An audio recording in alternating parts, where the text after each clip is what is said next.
श्री वैकुंठनाथ भगवान की जय। आज मकर संक्रांति का महापर्व है। सूर्य मकर राशि में प्रवेश करते हैं। संक्रांति तो हर महीने में आती है, पर मकर संक्रांति मकर राशि में सूर्य प्रवेश करते हैं तो उसका बहुत महत्व होता है। इस पर्व पे इस उपलक्ष्य में जो दान और पुण्य किया जाता है उसका महत्व बहुत ज़्यादा होता है। और इसी धारणा से ये पूर्व परंपरागत जो धारणा बनी हुई है, ये पुण्य और दान करने के लिए है। और मकर राशि में सूर्य के प्रवेश से मकर संक्रांति कहलाती है। संक्रांति प्रत्येक महीने में आती है, पर मकर राशि में प्रवेश मकर राशि में सूर्य का प्रवेश होता है, उसका विशेष महत्व होता है। इस दिन तीर्थों में स्नान, दान पुण्य अपने श्रद्धानुसार जो भी भक्त करते हैं या श्रद्धालु करते हैं उसका भगवान को अर्पण होता है। और इस दिन मुख्यतया भगवान धर्मराज जी का पूजन होता है और धर्मराज जी के निमित्त जो पुण्य किया जाता है वो भगवान धर्मराज भगवान विष्णु को के श्री चरण कमलों में अर्पित होता है। श्री हरि। संक्रांति है, आज पूरे राजस्थान के अंदर पतंग उड़ाई जाएगी और सब पूरे रात को 10-11 बजे तक पतंग हो जाएगी। और आज की संक्रांत की जय। तो ये पतंगों का त्योहार आप किस तरह से मनाया जाएगा बताओ। ये सुख शांति का प्रतीक है। आदमी जब अपनी खुशहाली प्रकट करने का एक तरीका है पतंग उड़ाना। ठीक है, तो आप जयपुर वासियों को क्या संदेश देना चाहेंगे इस माध्यम से? जयपुर वासियों को एकता का और सौहार्द की भावना का संदेश देना चाहते हैं हम। और ये जो पतंगबाजी होने वाली है, अच्छी पतंगबाजी होने वाली है, इसी बीच में पक्षी उड़ेंगे, तो इसका क्या संदेश देना चाहते हैं? इसके लिए ये है कि जनता को ये कहा जाएगा कि पक्षियों को कोई दुर्घटना नहीं हो, क्योंकि जैसे मानव है वैसे ही पक्षी है, पक्षी भी हमारे लिए महत्वपूर्ण है। उन पक्षियों के साथ यदि कोई भी दुर्घटना होती है उसके लिए टोल फ्री नंबर दिए गए हैं। उन टोल फ्री नंबर पर तुरंत प्रभाव से वो लोग सूचना करें और पक्षी की जान को बचाएं, जिससे प्राकृतिक सौंदर्य भी बना रहे। मकर संक्रांति के ऊपर क्या महत्व है इसका, क्या पतंग के उड़ाते हैं? मकर संक्रांति का महत्व है क्योंकि हर्षोल्लास का त्यौहार है, भाईचारे का त्यौहार है। और मैं सभी को आपको हार्दिक शुभकामनाएं देता हूँ मकर संक्रांति की। ये आप श्रद्धा कर रहे हैं ये जी। क्या प्राइस में रहता है? ये सर बिल्कुल नॉर्मल श्रद्धा है। ओरिजिनल कृष्णा का गट्टा बोलते हैं इसे। इसमें कोई कटने का चांस नहीं किसी भी चीज़ का, और बिल्कुल चाइनीज़ नहीं, ओरिजिनल एकदम। बताते हैं कांच के टुकड़े भी आते हैं, नहीं वो अलग आते हैं, वो हम यूज़ नहीं करते। तो ये त्यौहार आपका बताओ कैसे चल रहा है, कैसे क्या कर रहा है? त्यौहार बहुत अच्छा है। तो और अभी आप क्या पैक करवा रहे हैं? अभी मैं फिरनी पैक करवा रहा हूँ। ठीक है। ये अपनी जयपुर की बहुत फेमस मिठाई है और इसके साथ ही त्यौहार की शुरुआत होती है। दूध के साथ खाई जाती है। दूध, चाशनी, जैसे भी आप खाना चाहें वैसे खा सकते हैं। तो आपकी पतंगबाजी कैसे क्या रहेगी, कल शुरुआत कैसे होगी आपकी दिनचर्या? शुरुआत हम पतंगबाजी की ऐसे करेंगे कि सबसे पहले उठ के और अपने घर के बच्चों को तैयार करके छत पे लेके जाएंगे, फिर पकौड़ियों के साथ उस पतंगबाजी को फील करेंगे। ठीक है। और शाम तक, फिर उस शाम को जब हमारा पतंगबाजी ख़त्म हो जाएगी उसके बाद हम बैलून और उसके साथ अपनी दिन की ख़त्म करेंगे। इसी बीच में आपको कबूतरों का, पक्षियों का ये खास ध्यान रखना है।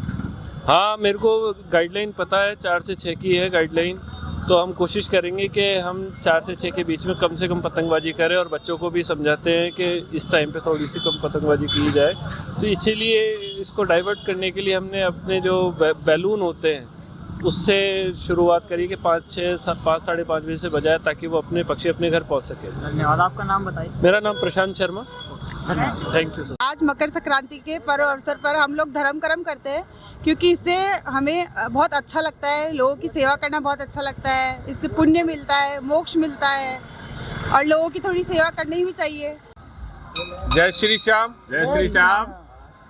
आप सबको हार्दिक शुभकामनाएं। मकर संक्रांति के शुभ अवसर पर हार्दिक शुभकामनाएं, बहुत बहुत बधाइयाँ। इस मकर संक्रांति के शुभ अवसर पर हमारे शिव सीताराम, माँ भगवती और श्री श्याम सेवा संस्थान के द्वारा भगवान श्री श्याम को, बजरंगबली को और शिव सीताराम जी को ये पेड़ों का भोग लगाया गया।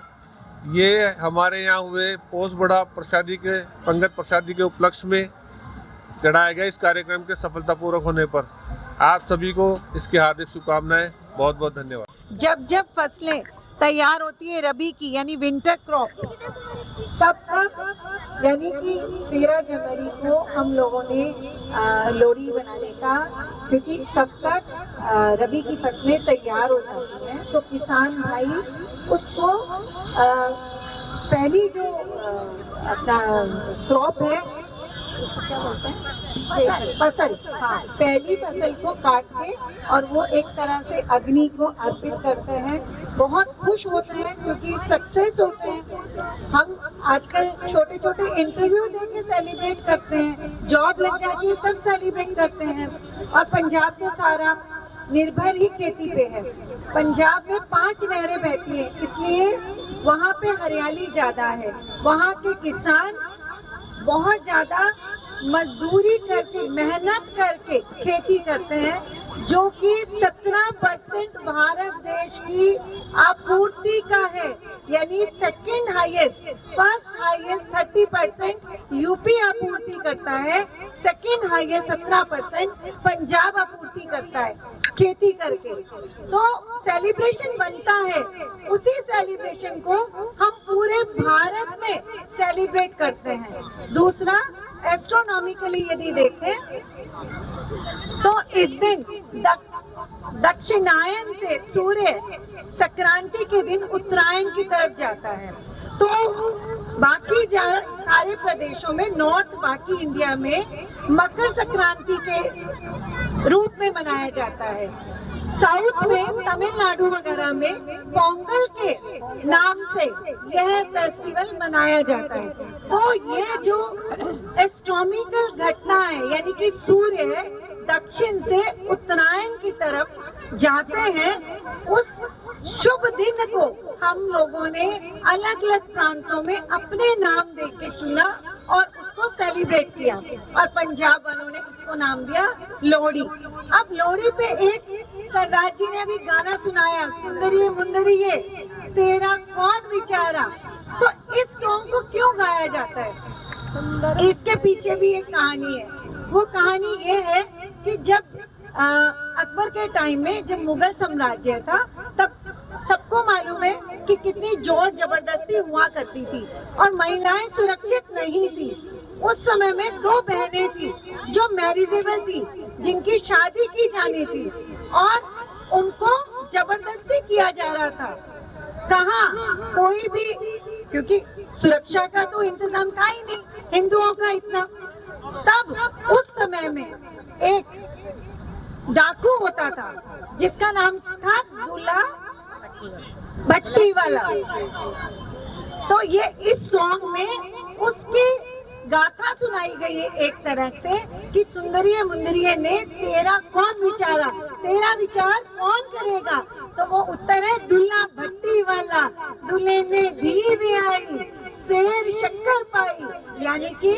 यानी कि वो जो उसके पास, डाकू के पास, उनकी शादी करने के लिए कुछ नहीं था, व्यवस्था भी नहीं थी, तो उसने लकड़ियां जलाई और उसी के चारों ओर उनकी पसंद के लड़कों से, हिंदू लड़कों से शादी कर दी गई। और देने के लिए कुछ नहीं था तो उसने शेर शक्कर दी उस बच्ची की गोदी में।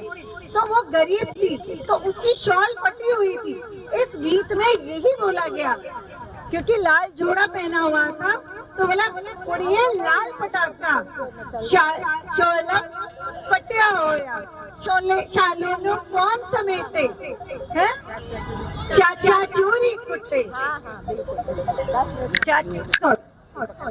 चाचे ने चोरी कुट्टी, जमींदारा लुटी। क्योंकि उस समय में क्या होता था, जमींदार अपनी जोर जबरदस्ती, मैंने आपको बताया, कोई वो न्याय व्यवस्था नहीं थी, न्याय प्रणाली नहीं थी। तो उस समय ये जो दूल्हा भट्टी वाला था, ये जमींदारों से कलेक्शन करता था, बस मतलब छीनता था और गरीबों को दे देता था।